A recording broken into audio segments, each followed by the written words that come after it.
اور حضور علیہ السلام کے ہاتھوں سے، حضور علیہ السلام کی زبان سے، حضور علیہ السلام کے اشاروں سے کئی معجزات ظہور پذیر ہوئے ہیں۔ علماء نے لکھا ہے کہ ان کی تعداد 1200 تک ہے، اس سے زائد کی تعداد بھی علماء نے لکھی ہے، 1000 کی تعداد بھی لکھی ہے۔ بہرحال حضور علیہ السلام کو اللہ تعالیٰ نے سراپا معجزہ بنایا، جدھر انگلی اٹھتی کائنات اسی طرف ہوتی، قطرے کو سمندر، ذرے کو ستارہ کرتے ہیں، کونین کو خم آ جاتا ہے جب زلف سنوارا کرتے ہیں۔ میرے آقا کریم علیہ السلام کے اشاروں پہ پوری کائنات ہے۔ اللہ اکبر، ذرے اس خاک کے تابندہ ستارے ہوں گے جس جگہ آپ نے نالین اتارے ہوں گے۔ ہم تو اس نبی کے چاہنے، اس نبی کے ماننے والے ہیں۔ حضور کا ذکر سن کے اہل ایمان خوش بھی ہوتے ہیں اور ان کے ایمان میں اضافہ بھی ہوتا ہے، اور ان کو ٹھنڈ بھی پڑتی ہے اور ان کی روح بھی رقص کرتی ہے۔ تو آؤ حضور علیہ السلام کے کچھ معجزات آپ تک پہنچاؤں۔ حضرت انس رضی اللہ تعالی عنہ روایت کرتے ہیں، امام بخاری نے اور امام مسلم نے اس حدیث کو اپنی اپنی اسناد کے ساتھ بیان کیا ہے۔ حضرت انس حضور کے خادم خاص ہیں، ویسے سارے صحابہ حضور کے خادم تھے، میں بھی حضور کا نوکر ہوں، آپ بھی حضور کے نوکر ہیں، تو لیکن جب کہا جائے کہ حضور کے خادم کا نام کیا ہے تو نام حضرت انس کا آتا ہے۔ ان کے والد تھے حضرت ابو طلحہ اور والدہ تھی ام سلیم، اور یہ ایسے خوش نصیب لوگ ہیں کہ ان کے بارے میں فرمایا گیا کہ ام سلیم جیسی بیوی کوئی نہیں اور ابو طلحہ جیسا شوہر کوئی نہیں۔ حضور جب ہجرت فرما کے مدینہ تشریف لائے نا تو حضرت انس اس وقت چھوٹی عمر میں تھے، تو حضرت ام سلیم ان کو لے کر کے حضور کی خدمت میں چلی گئیں اور عرض کی حضور یہ گھر کے کام کاج کیا کرے، کوئی گھر کا سودا سلف لانا ہو تو یہ آپ کی نوکری کیا کرے۔ پھر حضور حضرت انس سے بے پناہ محبت کیا کرتے، کبھی انس کہتے، کبھی انیس کہتے، کبھی یا ذل اذنین، او دو کانوں والے، کبھی یوں پیار کرتے۔ کہتے ہیں ایک بوٹی تھی نمکین، تو میں پہاڑوں سے کاٹ کے لاتا تھا اور اپنے ہم عمر بچوں کو دیتا، اس بوٹی کا نام حمزہ تھا۔ حضور نے مجھے ایک دن دیکھا اور فرمایا یا ابا حمزہ، او ابو حمزہ۔ حضور مجھے ابو حمزہ کہہ کے بھی پکارتے، انیس بھی کہتے، انس بھی کہتے، اور مجھے یا ذل اذنین، او دو کانوں والے، یہ کہہ کے بھی پکارتے تھے۔ حضور بڑی محبت کرتے، 10 سال تک انہوں نے حضور کی نوکری کی ہے، اور کہتے ہیں 10 سال میں ایک بار بھی ایسی نہیں آئی کہ حضور نے مجھے جھڑکا ہو، بس مجھے پیار ہی کیا ہے، جو کہ رحمت للعالمین جو ہیں۔ اب حضرت انس اس کو روایت کرتے ہیں، وان انس قال کان النبی صلی اللہ علیہ وسلم عروسا بزینب، کہتے ہیں جس دن حضرت زینب سے حضور کا نکاح ہوا، حضرت انس کے لفظ سنیے، کان النبی صلی اللہ علیہ وسلم عروسا بزینب، جس دن حضور حضرت زینب کے دولہے بنے۔ حضرت انس روایت کرتے ہیں جس دن حضور حضرت زینب کے دولہے بنے، فعامدت امی ام سلیم الی تمر و سمن و عقت، تو میری ماں ام سلیم نے کچھ کھجوریں، کچھ گھی اور کچھ پنیر لے کر اس کا حلوہ تیار کیا، فصنعت حیسن، ایک حلوہ تیار کیا، فجعلتہ فی طور، اور ایک برتن میں ڈال کر کے، فقالت، فرمایا، یا انس اذهب بہذا الی رسول اللہ، یہ حلوہ حضور کی خدمت میں لے جاؤ، یہ حضور کے پاس لے جاؤ۔ اچھا کہتے ہیں کہ فقل، اور ساتھ حضور سے کہنا، بعثت بہذا الیک امی، حضور یہ حلوہ میری ماں نے بھیجا ہے، یہ حلوہ میری ماں نے بھیجا۔ حضرت ابی بن کعب کہتے ہیں کہ میں ایک دن تلاوت کر رہا تھا تو حضور گزرے اور حضور رک کر کے سنتے رہے، بعد میں حضور سے ملاقات ہوئی تو فرمایا، ابی میں گزرا تھا، میں نے تیرا قرآن پڑھنا سنا ہے۔ تو حضرت ابی بن کعب کہنے لگے کہ حضور اگر مجھے پتا ہوتا نا کہ آپ سن رہے ہیں تو میں اور سوار کے پڑھتا۔ اعلیٰ حضرت اس حدیث کے تحت لکھتے ہیں کہ کسی کو دکھلانے کے لیے پڑھنا ریاکاری ہوتا ہے اور اجر کو ضائع کر دیتا ہے، لیکن حضور کو دکھانے کے لیے اگر کرو تو اجر ضائع نہیں ہوتا، اجر دوہرا ہو جاتا ہے۔ اس لیے حضرت ابی بن کعب نے کہا کہ اگر مجھے پتا ہوتا نا کہ آپ سن رہے ہیں میں اور سوار کے پڑھتا۔ حضرت انس کی ماں نے کہا کہ حضور کو بتانا کہ یہ میری ماں نے بھیجا ہے، کیونکہ جب حضور کو بتاؤ گے تو حضور دعا دیں گے۔ ایک دن حضور کسی صحابی کے گھر کے دروازے پہ گئے اور آقا کریم کی عادت یہ تھی کہ السلام علیکم کہتے، جا کہا السلام علیکم، وہ دروازے پہ کھڑا تھا، سن لیا حضور آئے ہوں تو پتہ نہ چلا ہو کہ کون آیا ہے۔ اب اس نے منہ کے اندر کہا وعلیکم السلام، آواز کو اونچا نہیں کیا۔ حضور نے پھر کہا السلام علیکم، تو حضور علیہ السلام نے جب کہا تو اس نے پھر جو ہے وہ چپکے سے کہا وعلیکم السلام۔ پھر حضور نے تیسری مرتبہ کہا السلام علیکم، تو اس نے پھر چپکے سے وعلیکم السلام کہا۔ حضور کی عادت تھی 3 مرتبہ کہتے اور پھر واپس چلے جاتے۔ تو حضور واپس پلٹے تو صحابی حضور کے پیچھے بھاگے۔ حضور فرمایا میاں میں نے تو 3 مرتبہ سلام کہا تھا۔ تو حضور کی بارگاہ میں عرض کی حضور میں نے تینوں بار جواب دیا تھا، لیکن میں نے اونچی جواب اس لیے نہیں دیا تھا کہ حضور بار بار سلامتی کی دعا دیتے رہیں۔ اگر میں پہلی مرتبہ ہی وعلیکم السلام کہہ دیتا تو آپ دوسری 2 مرتبہ تو نہ کہتے، تو آپ بار بار مجھے سلامتی کی دعا دیتے رہیں۔ حضرت انس کی ماں نے اس لیے جو ہے وہ اپنے بیٹے کو کہا کہ جا کے بتانا تاکہ حضور دعا دے دیں۔ تو کہا کہ جا حضور سے کہنا کہ حضور یہ میری ماں نے بھیجا ہے، وَهِيَ تُقْرِئُكَ السَّلَامَ، اور حضور وہ آپ کو سلام بھی کہتی تھی، آپ کو سلام بھی کہتی تھی۔ کتنا خوبصورت انداز حضرت انس کی والدہ کا۔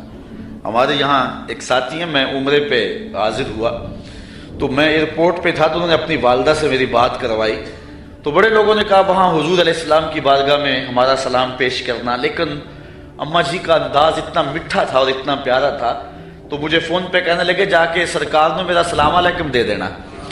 تو حضرت انس کی ماں نے کہا کہ حضور کی خدمت میں جا کے میرا سلام بھی پیش کرنا اور بتانا کہ یہ انس کی ماں نے بھیجا ہے، اور ساتھ تیسری بات وَتَقُولُ إِنَّ هَذَا لَكَ مِنَّا قَلِيلٌ یا رسول اللہ، اور کہنا حضور یہ ہماری طرف سے تھوڑا سا نذرانہ ہے، قبول کر لو، یہ زیادہ نہیں ہے، یہ بہت تھوڑا سا ہے، اس کو قبول کر لو۔ کہتے ہیں میں حضور کی خدمت میں حاضر ہوا، فَذَهَبْتُ فَقُلْتُ، میں حاضر ہوا، جو ماں نے کہا تھا وہ میں نے کہہ دیا۔ 3 باتیں ماں نے کہی تھی، ایک کہنا کہ حضور میری امی نے بھیجا ہے، دوسرا کہ حضور آپ کو سلام بھی کہتی تھی، اور تیسرا کہ کہتی تھی کہ حضور یہ ہماری جانب سے تھوڑا سا ہے۔ تو حضور کی خدمت میں جا کے میں نے کہہ دیا، فقال داہو، حضور نے فرمایا رکھ دو، ثم قال، پھر کہا اذهب فدع لی فلانا و فلانا و فلانا، پھر فرمایا اٹھو فلاں کو بلا لاؤ، فلاں کو بلا لاؤ، فلاں کو بلا لاؤ، رجالا سماہم، حضور نے بہت سارے لوگوں کے نام بتائے کہ جاؤ فلاں کو بھی بلا کر کے لاؤ، فلاں کو بھی بلا کر کے لاؤ، اور پھر فرمایا وَدْعُ لِي مَنْ لَقِيتَ، اچھا جو بھی ملے اس کو بھی دعوت دے آنا۔ کچھ لوگ نام بنام بتائے کہ ان کو تو جا کے بلا کے لاؤ نا، اور ان کو پیغام میرا دے کے آؤ، اور پھر کرنا راستے کے اندر اگر تمہیں کو ملے تو اسے بھی کہہ دینا کہ تیری حضور کے گھر دعوت ہے۔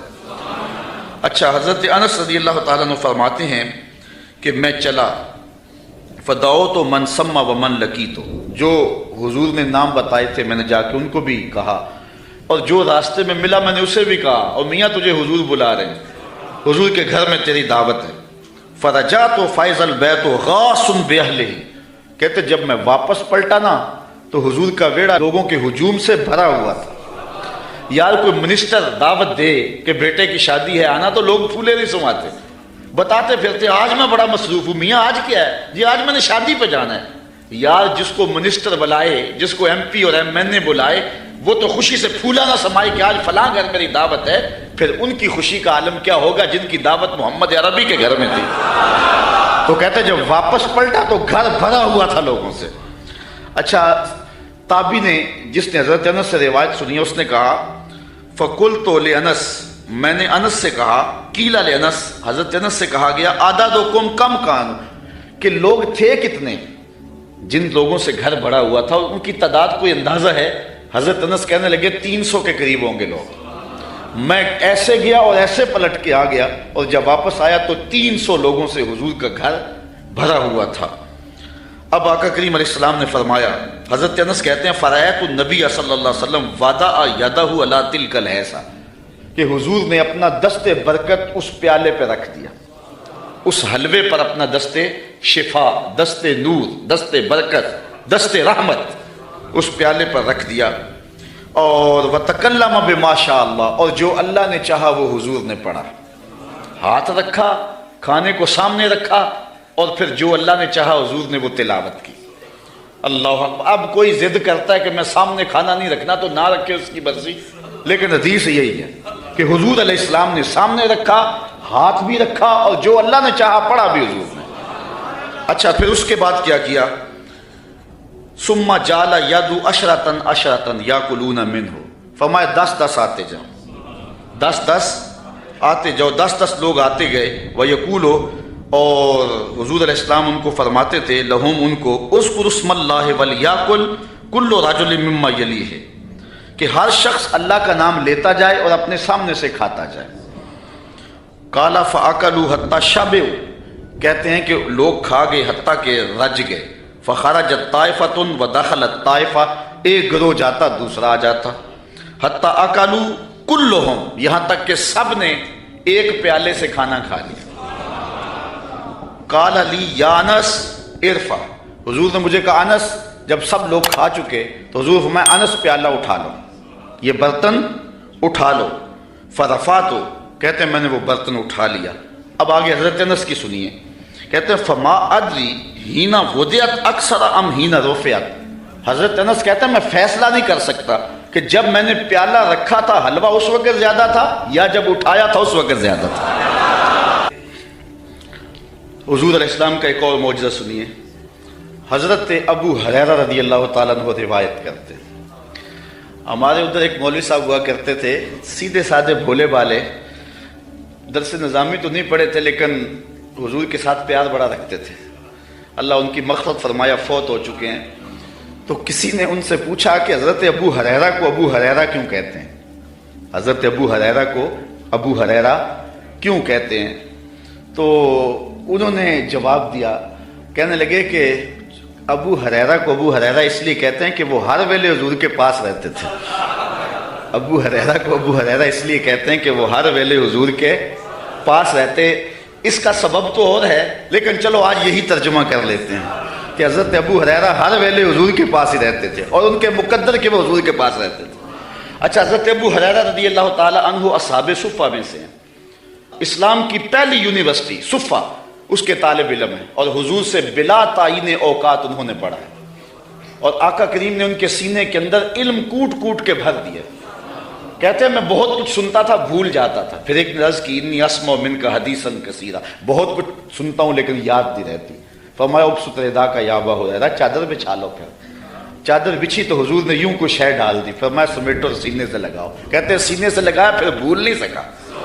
حضرت ابو ہریرہ نے حضور علیہ السلام سے کثرت کے ساتھ احادیث امت کو پہنچائی۔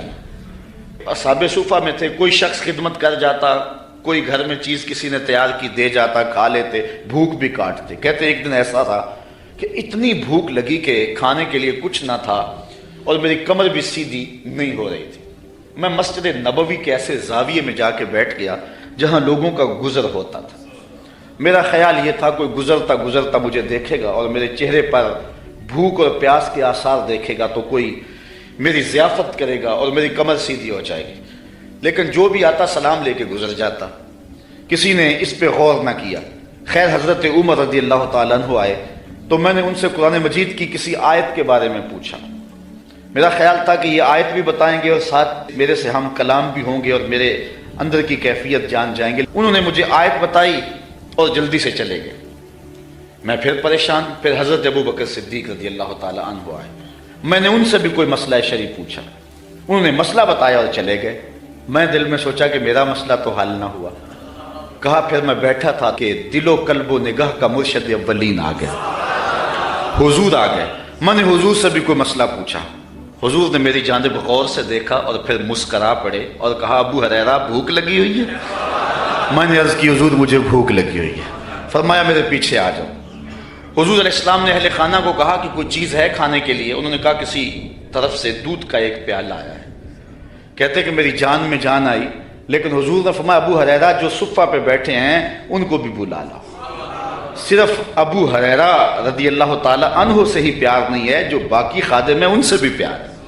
آقا تو سب کے ہیں نا، وہ بھی بھوک میں تڑپ رہے ہیں، کہا ان کو بھی بلا لاؤ۔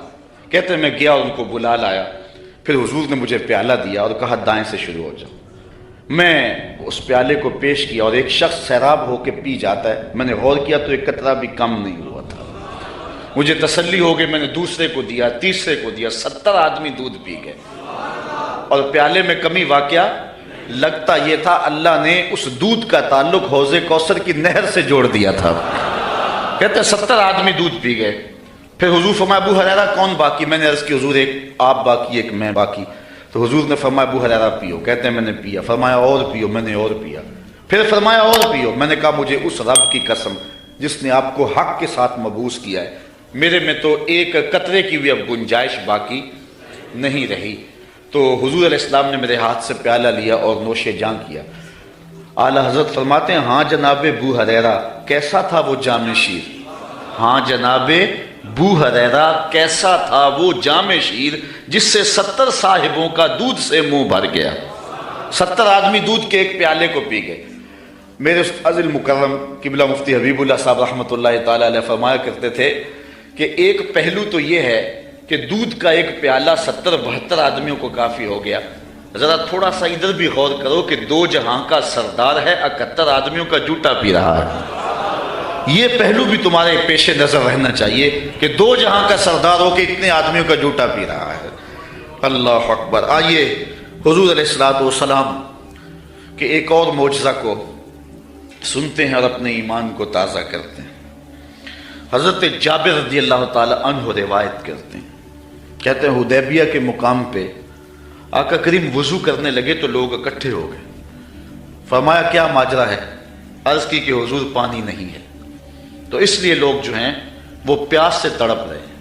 تو آقا کریم علیہ السلام نے جو ہے وہ کوزے کے اندر اپنا دستے برکت ڈال دیا۔ اب سنو حدیث کے لفظ، یہ بھی بخاری شریف کی روایت ہے۔ فوضع النبی صلی اللہ علیہ وسلم یدہ فی الرکوہ، حضور علیہ السلام نے اس کوزے میں اس برتن میں اپنا دست شفا ڈال دیا۔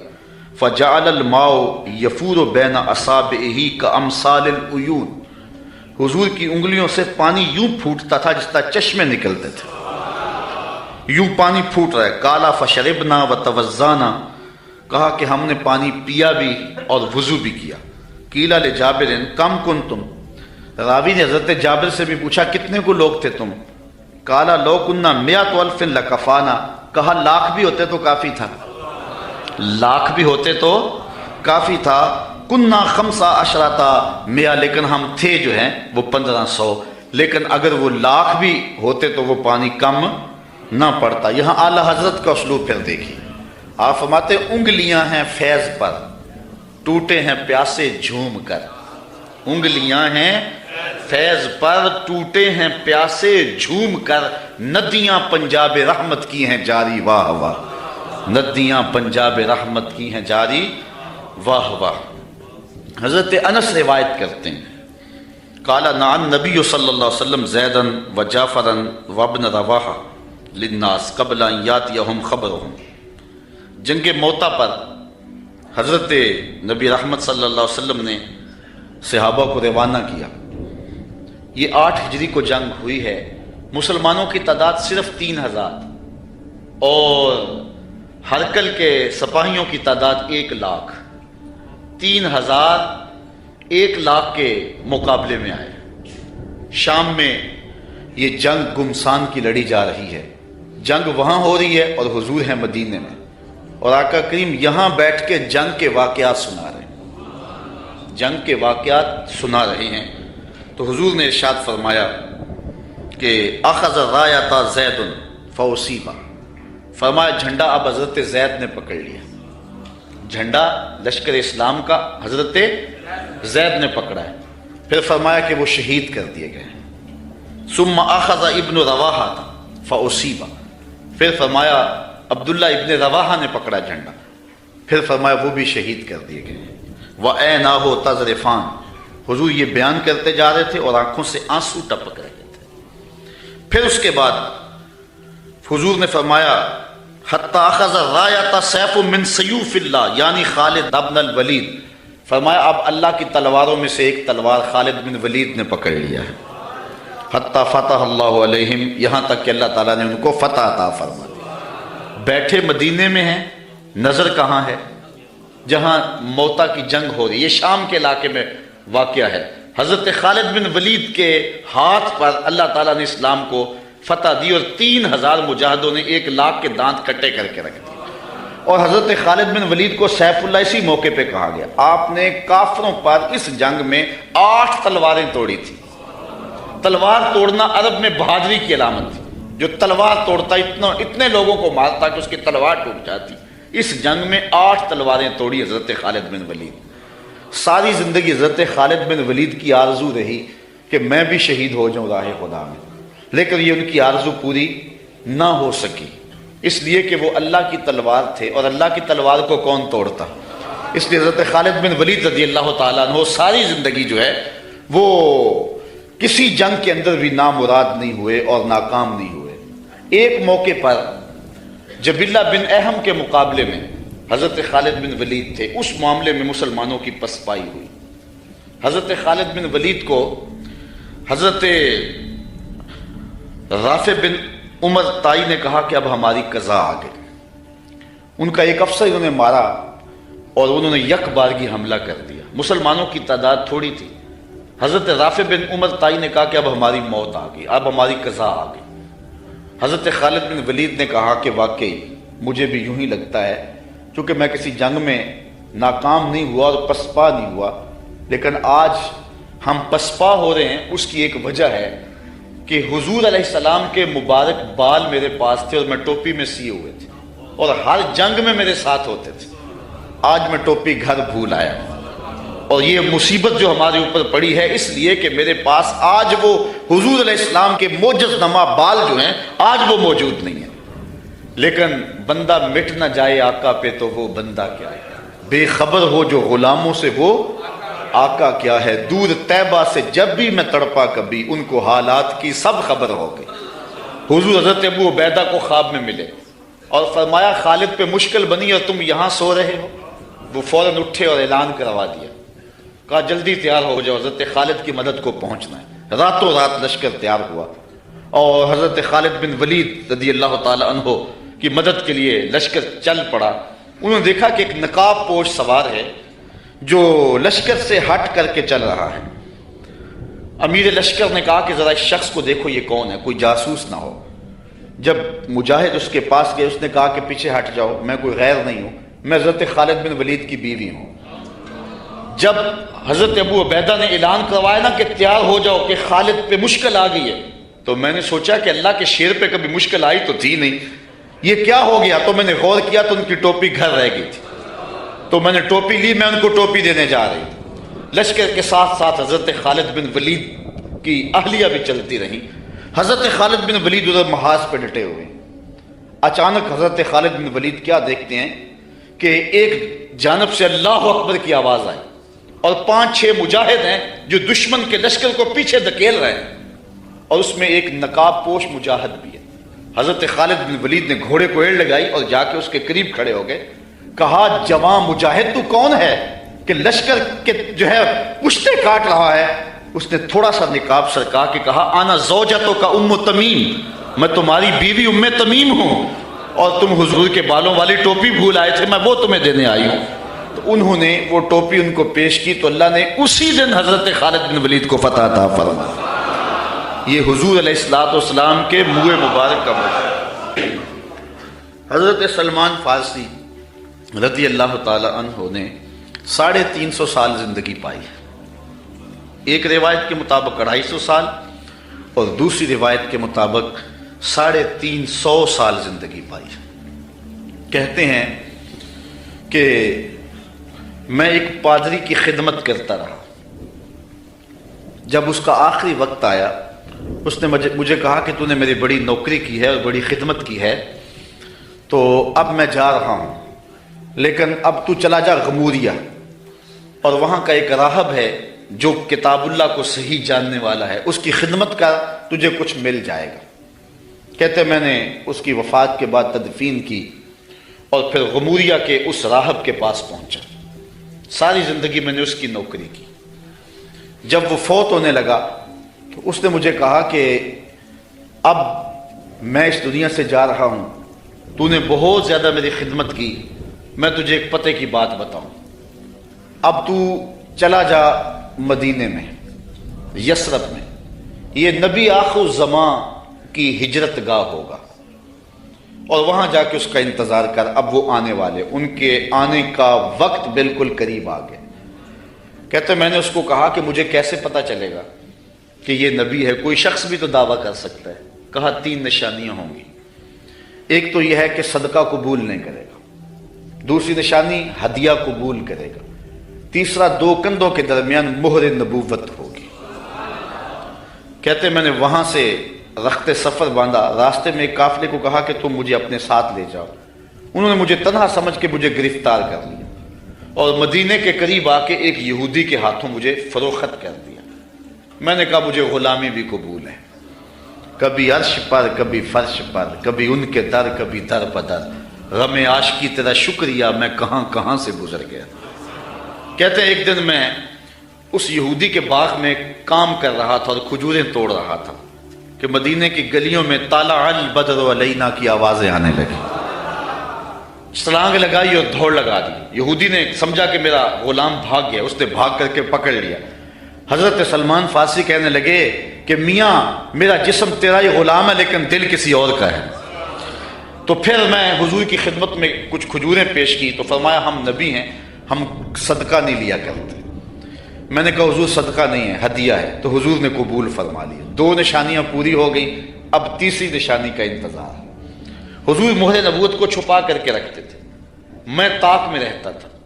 ایک دن ایک جنازے میں حضور تشریف لائے، میں تھوڑا سا حضور کے پیچھے ہوا تو آقا کریم علیہ السلام نے اپنی چادر مہر نبوت سے ہٹا دی۔ فَأَلْقَى إِلَيَّ رِدَاءَهُ، اپنی چادر میری جانب پھینک دی۔ وَقَالَ انظر إِلَى مَا أُمِرْتَ بِهِ، جو تجھے بتایا گیا دیکھ لے، جو ڈھونڈ رہا ہے وہ دیکھ لے۔ فَرَأَيْتُ الْخَاتِمَ بَيْنَ كَتِفَيْهِ مِثْلَ بَيْضَةِ الْحَمَامَةِ، تو پھر میں نے حضور کے 2 کندھوں کے درمیان کبوتر کے انڈے کے برابر حضور کی مہر نبوت دیکھ لی اور ایمان کی دولت سے مالا مال ہو گئے۔ آقا کریم جب ہجرت مدینہ کے لیے رخت سفر باندھتے ہیں، راستے میں آتکا بنت خلف بن معبد نامی ایک خاتون کا گھر آیا۔ حضور وہاں رک کر کے ان کو کہا کہ اگر تمہارے پاس ہماری خدمت کے لیے کچھ ہے تو ہمیں پیش کرو۔ بھوک اور پیاس آقا کریم نے محسوس کی، حضور کے جو ساتھی بھی تھے۔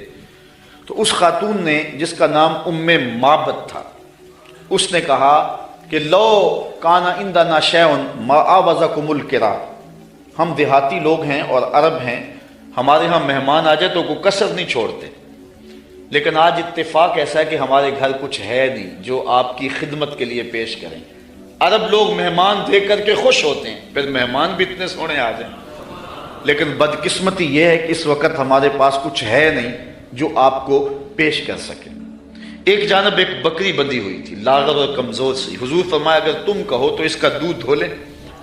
اس نے کہا اس کی ہڈیوں میں گودا نہیں، کھیری میں دودھ کہاں ہوگا، اگر یہ چلنے کے قابل ہوتی تو ریوڑ کے ساتھ نہ جاتی۔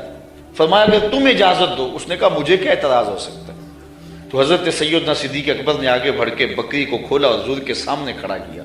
آقا نے دست شفا، دست رحمت اور دست برکت اس بکری کی پشت پہ رکھا۔ جو ہی حضور کا ہاتھ آیا تو اس نے جھرجھری لی، ٹانگیں چوڑی کر دی، اس کی کھیری میں دودھ اتر آیا۔ حضور علیہ السلام نے فرمایا کہ کوئی برتن لا۔ اس نے گھر کا برتن پیش کیا۔ حضور نے دودھ دعا تو جھاگ اٹھنے لگی، حتیٰ کہ گھر کے سارے برتن دودھ سے بھر گئے۔ معبد کے گھر کی تھالیاں بھی دودھ سے بھر گئی۔ حضور نے بھی پیا، حضور کے ساتھیوں نے بھی پیا۔ معبد اور گھر میں اس کا ایک بچہ تھا اس کے پاس، اس نے بھی دودھ پیا۔ حضور علیہ السلام نے دعائے برکت دی اور چلے گئے۔ معبد کو حضور کا پتہ پوچھنا یاد نہ رہا، بس حضور کے حسن اور جمال میں کھو گئی اور پوچھنا یاد نہ رہا کون ہو، کدھر سے آئے ہو، نام کیا ہے۔ شام کو جب معبد بکریوں کا ریوڑ لے کر کے واپس پلٹا، اس نے کچی کلی پہ نور برستے دیکھا، انوار اترتے دیکھے۔ ایک بار وہ جدھر سے گزرے ہیں نصیر، ایک بار وہ جدھر سے گزرے ہیں نصیر، 1000 بار ادھر سے بہار گزری۔ نشور وحدی کا لہجہ دیکھیں، اس نے کہا چند لمحوں کے لیے ٹھہرے تھے تم جس پیڑ کے نیچے، چند لمحوں کے لیے ٹھہرے تھے تم جس پیڑ کے نیچے، سنا ہے آج تک اس پیڑ کا سایہ مہکتا ہے۔ آج تک اس درخت کے سائے سے بھی خوشبو آتی ہے جس درخت کے سائے میں چند لمحوں کے لیے آپ رکے تھے۔ ام معبد کا شوہر ابو معبد کہتا ہے کہ کیا ماجرا ہے، آج ہمارے گھر میں یہ جو رونق ہے اور یہ جو تازگی ہے اور یہ انوار اتر رہے ہیں، کیا ماجرا ہے؟ تو ام معبد کو حضور کا نام تو پوچھنا یاد نہیں رہا، اس نے اپنے طور پہ حضور کا نام رکھ لیا۔ اس نے کہا آج ہمارے گھر میں مبارک آیا تھا، آج ہمارے گھر میں مبارک آیا تھا۔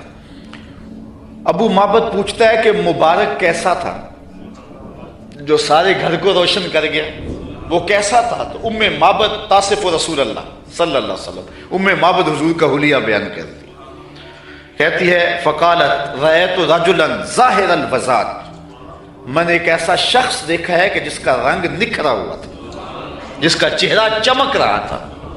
حضور علیہ السلام کے رنگ کے بارے میں یہ بھی حدیث آتی ہے اظہر اللون، حضور کا رنگ جو ہے بالکل واضح اور چمکدار تھا۔ ابیض کے لفظ بھی آتے ہیں۔ ام معبد کہتی ہے رأیت رجلا ظاہر الوضاء، میں نے ایک ایسا شخص دیکھا جس کا رنگ نکھرا ہوا تھا۔ اللہ اکبر، حدیث بہت طویل ہے۔ کسیم وسیم وفی عینیہ داج وفی اشفارہ وطف وفی صوتہ سہل احول اکحل ازج اکران وفی عنقہ سطع وفی لحیتہ کساسہ۔ کہا کیا بتاؤں، رنگ سونا تھا، ابرو ملے ہوئے تھے، پلکیں لمبی تھی، آنکھیں سرمگی تھی، گردن سراہی جیسی تھی، ہاتھ خوبصورت تھے، خاموش ہوتے تو پھر بھی وقار ہوتا۔ لیکن میں ام معبد کا صرف ایک جملہ آپ کی نظر کرنا چاہ رہا ہوں۔ ہزارہا مصنفین، نثر نگار اور شعراء اور ادبا کے سارے ادب پارے اور ساری نثر نگاریاں اور ساری انشاء پردازیاں اس کے ان دو جملوں پہ قربان۔ ام معبد نے کیا کہا، میرے شوہر میں کیا بتاؤں کہ وہ مبارک کیسا تھا، میں کیا بتاؤں وہ مبارک کیسا تھا، بس اتنی بات سن لو۔ ابہى الناس وَأَجْمَلَهُ مِنْ بَعِيدٍ وَأَحْسَنَهُ مِنْ قَرِيبٍ، وہ اتنا سونا تھا جب کوئی اس کو دور سے دیکھتا تو سونا نظر آتا، قریب آ کے دیکھتا تو اور سونا نظر آتا۔ یہ دو جملے اس کے دیکھیے، دور سے کوئی دیکھے تو پھر بھی سونا، قریب آئے تو پھر بھی۔ کچھ لوگ دور سے بھلے لگتے ہیں، قریب آئیں تو نقوش میں وہ کشش نہیں ہوتی ہے، کچھ لوگ قریب سے سونے دور سے دھندلے ہو جاتے ہیں۔ لیکن کہا وہ اتنا سونا تھا، دور تھا پھر بھی سونا لگتا تھا، قریب آیا تو پھر بھی۔ اچھا یہاں اس نے حضور کی سیرت بھی بیان کی ہے۔ کچھ لوگ دور سے اچھے لگتے ہیں، قریب آ کے اچھے، دور سے اچھے لیکن رشتہ داری کر کے دیکھو تو اچھے نہیں ہیں، کاروبار کر کے دیکھو تو اچھے نہیں ہیں، دوستی لگا کے دیکھو تو اچھے نہیں ہیں، سفر کر کے دیکھو تو اچھے نہیں ہیں۔ وہ کیا کسی نے کہا اس کے لہجے میں یوں تو برف تھی لیکن جو چھو کے دیکھا تو ہاتھ جل گئے۔ کچھ لوگ دور سے سہانے سہانے، قریب آئیں تو کان پھٹے ڈھول کی طرح۔ لیکن اس نے حضور کی صورت بھی بیان کی اور ان جملوں میں حضور کی سیرت بھی بیان کی۔ کہا وہ اتنا سونا تھا، دور تھا تو پھر بھی سونا لگتا تھا، قریب آ گیا تو پھر بھی سونا لگتا تھا۔ دور تھا تو نظریں جھکی ہوئی تھی، قریب آیا تو حیا کے پہرے تھے۔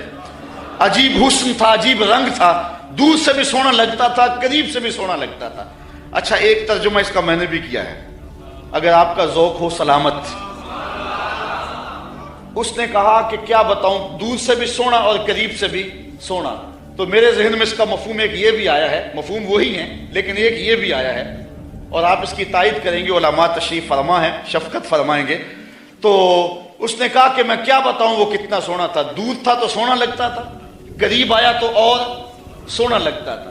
تو میں کہتا ہوں کہ حضور دور سے بھی سونے اور قریب سے بھی۔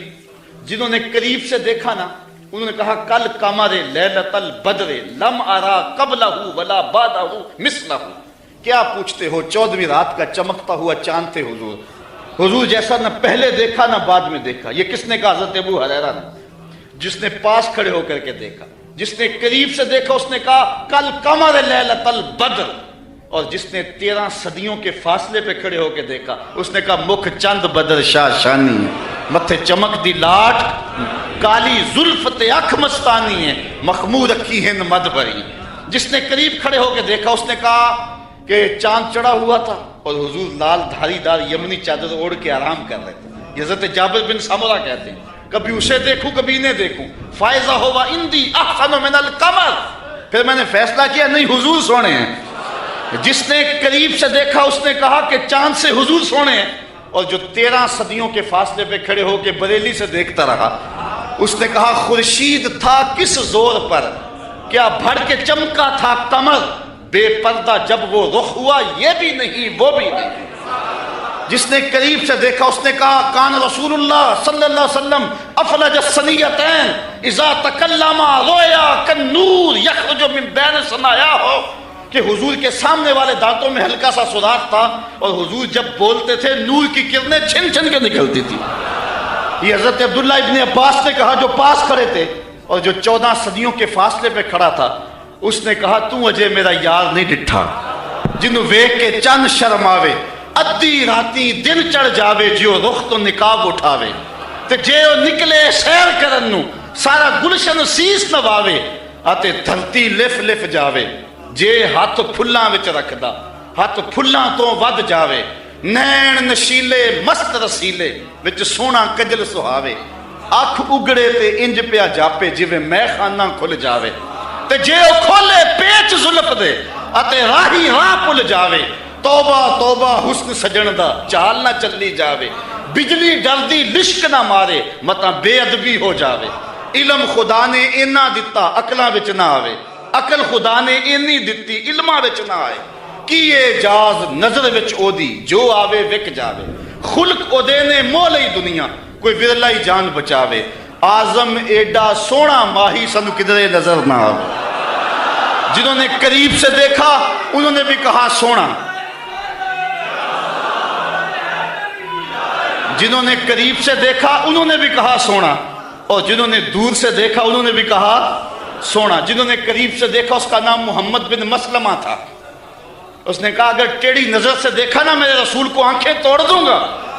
یہ جس نے قریب کھڑے ہو کے دیکھا، اور جو 13 صدیوں کے بعد کھڑے ہو کے دیکھتا رہا اس کا نام غازی علم الدین تھا، اس نے کہا ٹکڑے کر دوں گا راجپال اگر ٹیڑھی نگاہ سے دیکھا میرے رسول کو۔ جس نے قریب کھڑے ہو کے دیکھا اس کا نام عمر بن خطاب تھا، اور جو 14 صدیوں کے فاصلے پہ کھڑا تھا اس کا نام عامر چیمہ تھا۔ جس نے قریب کھڑے ہو کر کے دیکھا وہ حضور کے غلام تھے اور صحابہ تھے، اور جس نے 14 صدیوں کے فاصلے پہ کھڑے ہو کر کے دیکھا ملازم تو پولیس کا تھا، اس نے کہا تو گورنر ہے تو میں محمد کا نوکر ہوں، میں کاٹ کے ٹکڑے کر دوں گا اگر ٹیڑھی نظر سے بھی دیکھا تو کہا کوئی قریب سے دیکھے پھر بھی واری جائے، دور سے دیکھے پھر بھی واری جائے، تو اجے میرا یار نہیں ڈٹھا، جنوں ویکھ کے چند شرم آوے۔ کہا کیا بتاؤں کہ وہ قریب سے بھی سونا اور دور سے بھی سونا۔ اچھا اس نے حضور کا حلیہ بیان کیا، ام معبد میرے بچے تیرے پہ قربان، ام معبد میری نسلیں فدا تیرے ایک ایک جملے پہ حضور کا حلیہ بیان کیا اور حد کر دی ام معبد نے۔ دعا کرو اللہ ہمیں حضور کی زیارت نصیب فرمائے۔ یا اللہ واسطہ ڈالتے ہیں ام معبد کا، ہمیں حضور کی زیارت دے دے۔ یہ آنکھیں اس قابل تو نہیں ہیں لیکن مالک تو کرم کر، ہم تیرے محبوب کا نام لے رہے ہیں، ام معبد کا صدقہ حضور کی زیارت دے دے۔ اچھا ام معبد نے حضور کا حلیہ بیان کیا، مبارک کا حلیہ بیان کیا۔ ام معبد حلیہ بیان کر کے فارغ ہوئی تو بچہ بولا امی وہ بکری والی بات سنائی نہیں، جو بکری کی پشت پہ ہاتھ پھیرا تھا مبارک نے وہ تو بات نہیں سنائی۔ اللہ اکبر۔ اب ابو معبد کہتا تم نے زیادتی کیا میرے سے، جب مبارک آیا تو مجھے بلایا کیوں نہیں؟ اس کو میں بھی دیکھنا چاہتا تھا، اب میں بکریاں دودھ لے کر نہیں جاؤں گا، قریب قریب رہا کروں گا، کبھی مبارک آئے نا تو مجھے بلا لینا۔ اب وہ سارے گھر کے افراد مبارک کا انتظار کرتے ہیں۔ ابو معبد کہتا ہے ایک بار ہی آ جائے۔ جن لوگوں نے مدینہ نہیں نہ دیکھا ہوتا وہ کہتے ہیں ایک بار مدینے بلا لے مولا پھر پاویں جان کٹ لئی، اور جنہوں نے دیکھ لیا ہوتا وہ کہتے ہیں یا اللہ بار بار بلا۔ ابو معبد کے جذبات یہ تھے ایک بار ہی دیکھ لوں، لیکن ام معبد کہتی تھی کاش کے روز بھی گزرے، مبارک کا روزانہ گزر ہو یہاں سے۔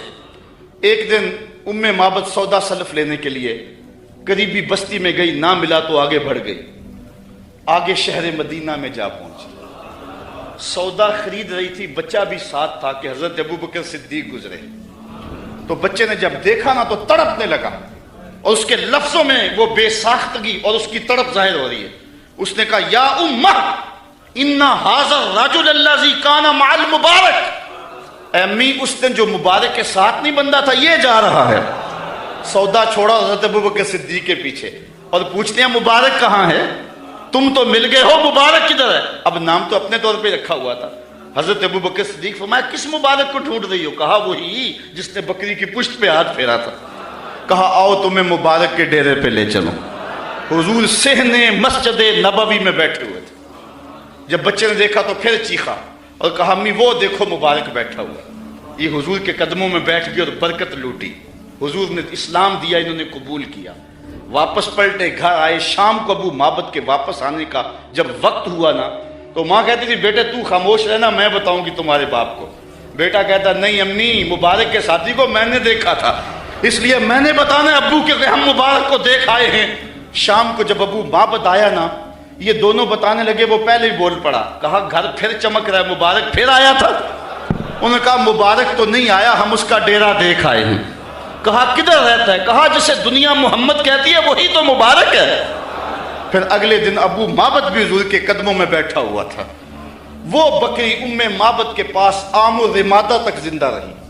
اہل سیر لکھتے ہیں کہ حضرت عمر کے دور میں ایک سال آیا تھا جب قحط پڑا تھا اور درخت بھی سوکھ گئے تھے، جانوروں کی چھاتیاں بھی خشک ہو گئی تھی، کنووں کے پانی بھی نیچے چلے گئے تھے، حوض بھی خشک ہو گئے تھے، کہیں سے پانی کا کوئی قطرہ نہیں ملتا تھا، لیکن ام معبد کے ڈیرے سے بکری کا دودھ مل جاتا تھا، کیونکہ حضور علیہ السلام نے اس بکری پر اپنا دست شفا پھیرا تھا، اپنا دست برکت پھیرا تھا۔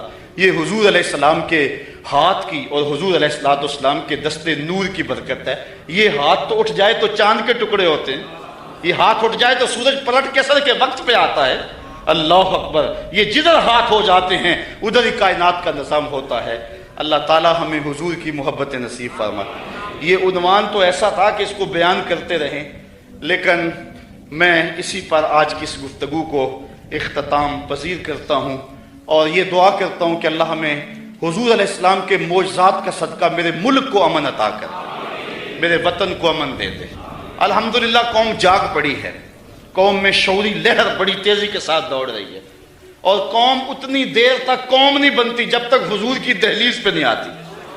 اور مجھے اس بات پہ جو ہے وہ ناز ہے کہ پوری دنیا میں یہ میلاد کا موسم گزر رہا ہے، دیکھو کوئی گھر ایسا نہیں جہاں میرے حضور کا جھنڈا نہ جھول رہا ہو، ہر شے نیچے جا رہی ہے، ذکر رسول اوپر جا رہا ہے۔